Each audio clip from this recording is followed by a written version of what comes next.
Hapa tu niliwaambia kwamba Raila ameondoka, kutakuja kuwa na ODM mbili, itapasuka katikati. Nilisema ama sikusema?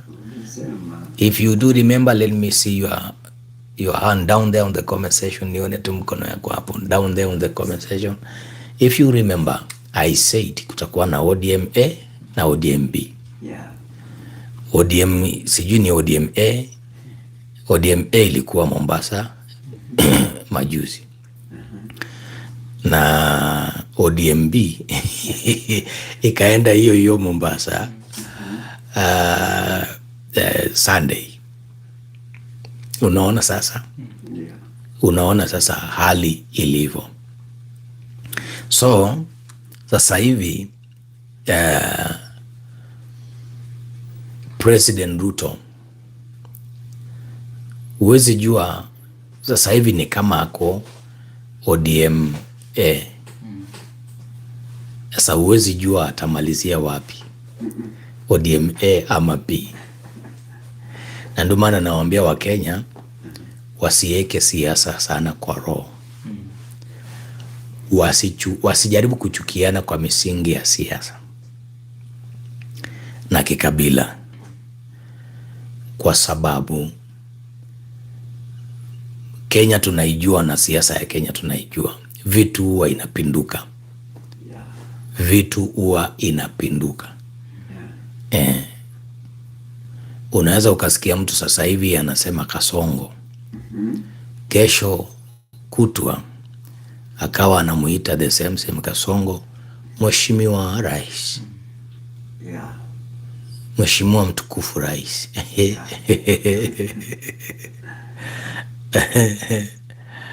Unaona? Na Wakenya wangejua, wangeulizia kwa Mungu habari ya kesho na kesho kutwa.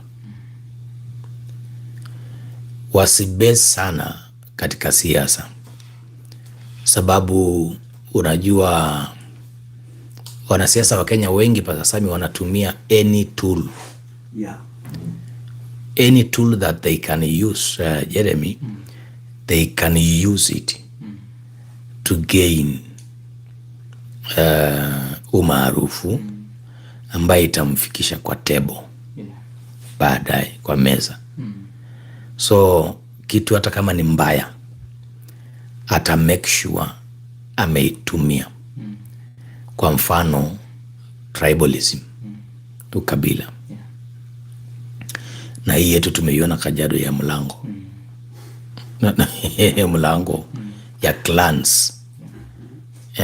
Clans politics ya ukoo.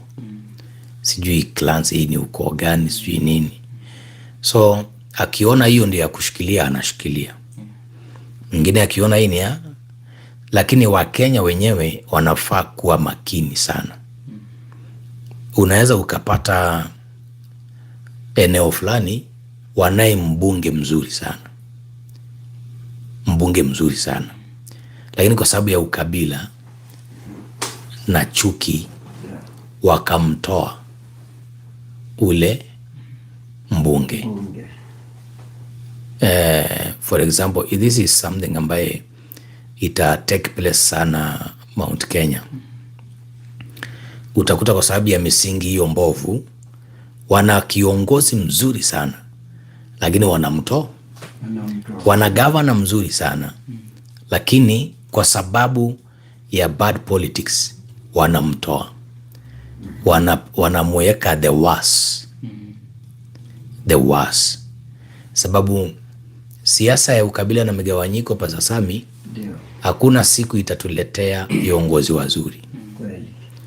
Lakini kura ya haki na pure politics inatuletea viongozi wazuri. Unaona mataifa ya wazungu. Hiyo kitu mambo ya ukabila na nini huwezi ukaisikia. So unaweza ukawa muna kiongozi mzuri sana lakini kwa sababu ya udini, ubaguzi wa kidini, Ndio.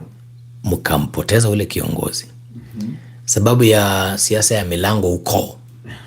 Ule kiongozi mkamwacha, mkachukua, na ndio alikuwa mzuri ambaye anawafaa, unaona sasa.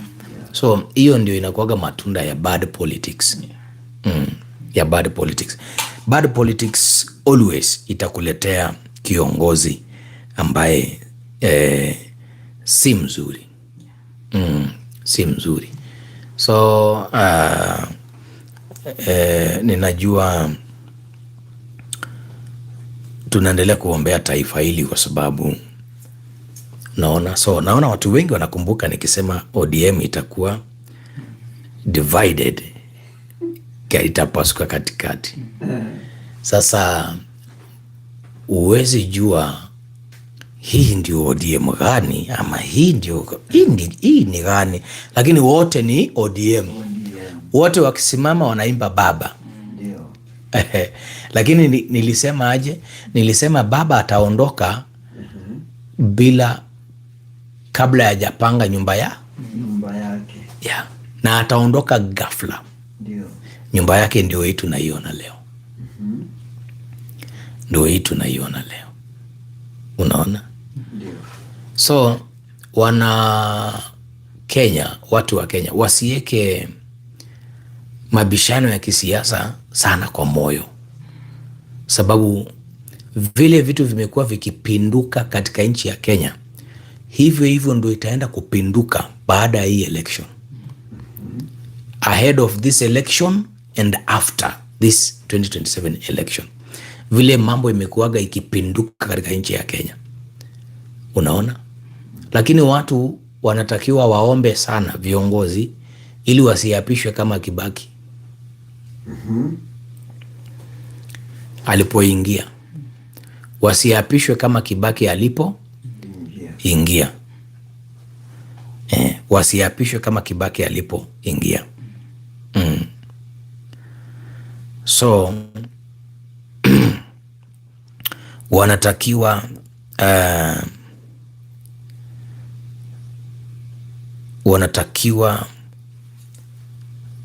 waweze kuomba viongozi. Maana Kibaki, ninaposema wasiapishwe kama Kibaki aliapishwa I think kwa wheelchair.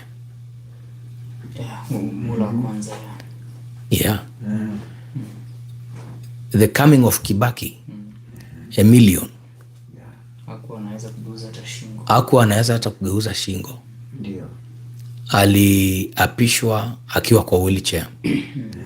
Na after this election, the coming election, viongozi wengi sana wataapishwa wakiwa katika hali hiyo. So they should pray. They have to pray. They have to stay closer to God.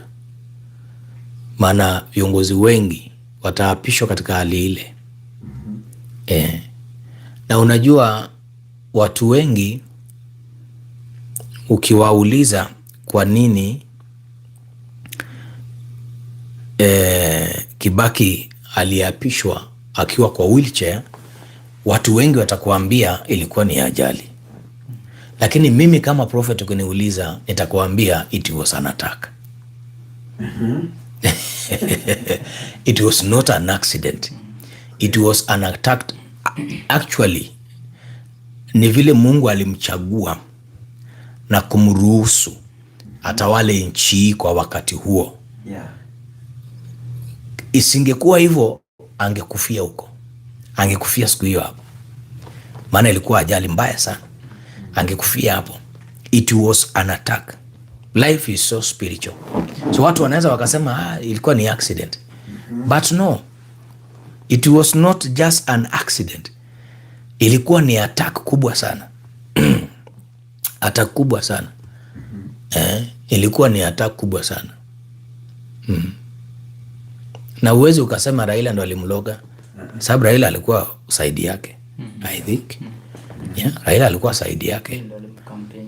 Yeye ndo alimkampenia sana wakati huo. So attack haitoki tu kwa your enemy, inaweza toka pia kwa your friend. So viongozi waweze kuomba sana, kwa sababu niliona viongozi wengi wakiapishwa wakiwa katika hali ile ambayo Kibaki aliapishwa. So shalom to our leaders in the name of Jesus Christ. Sasa unajua kuna Oburu Odinga na kuna Sifuna, na wote ni picha ya Raila. Na hiyo picha ya Raila ndiyo President Ruto anatembelea.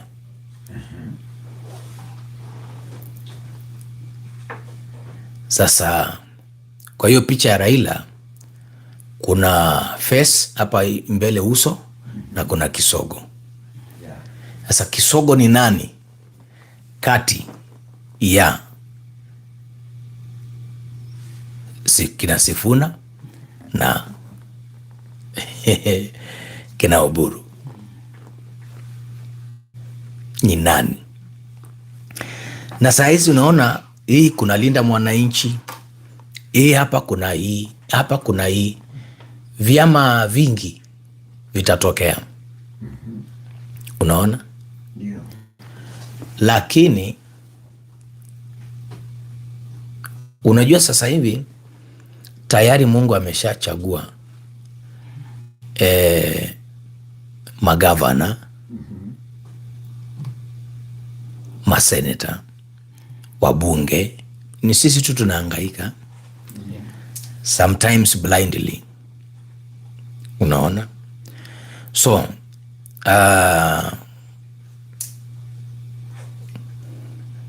ni sisi tu tunahangaika blindly, lakini Mungu ameshachagua, na tunajitesa kwa sababu ikiwa tunapenda ukabila, tunapenda udini, tunapenda kuchukiana, ya nini, ya kazi gani? Ni makosa sana Pastor Sami. Kwa hiyo hawa Mungu alichagua ndio watapita tu. President ni yule ule Mungu alichagua ndio watapita tu. So sisi tunafaa kutoathirika na siasa. Unaona? Una make sure masikio yako iko. Unajua kuna mtu alienda kukamata Yesu.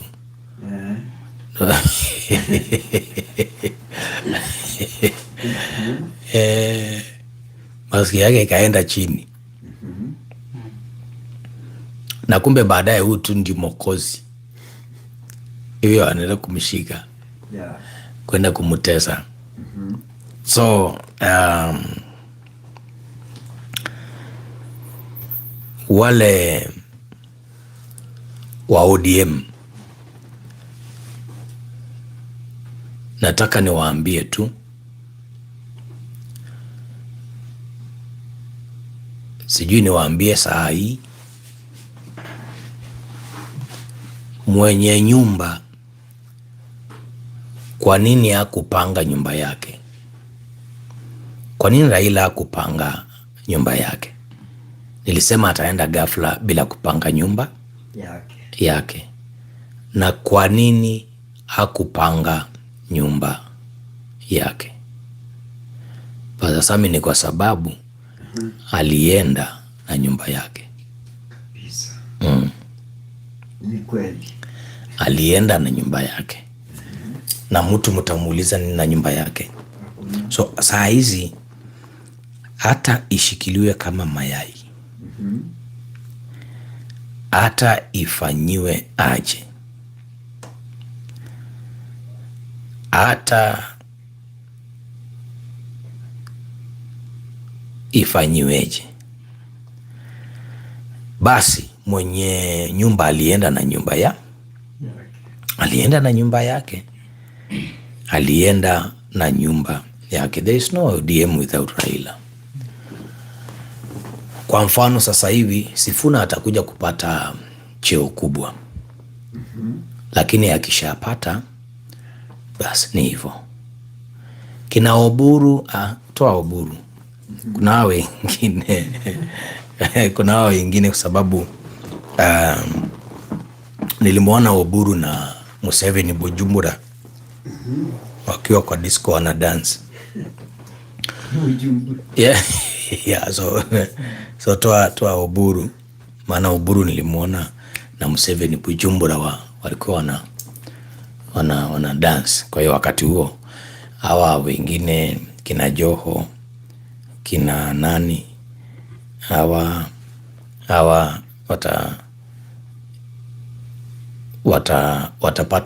watakuwa maarufu, lakini wataachana na jina, the name. Okay. Yeah, the name. The reason why, because family ita interfere baadaye. The family ita interfere baadaye. And then watu watainuka kusema wewe ilikuwa ni ya familia nini, and then yeah. Yeah. So itakuwa Ladies and gentlemen, Eric Omondi hapa, president of Comedy Africa. Yo, this is Kushman Pedi wa Magenge. Mambo vipi watu wangu wa Nairobi na Kenya mzima? Subscribe Kwa stories za nini 254 across all social media platforms. hapana kuchanganya. Na wewe ndo Dori, subscribe right now. Finya sahi.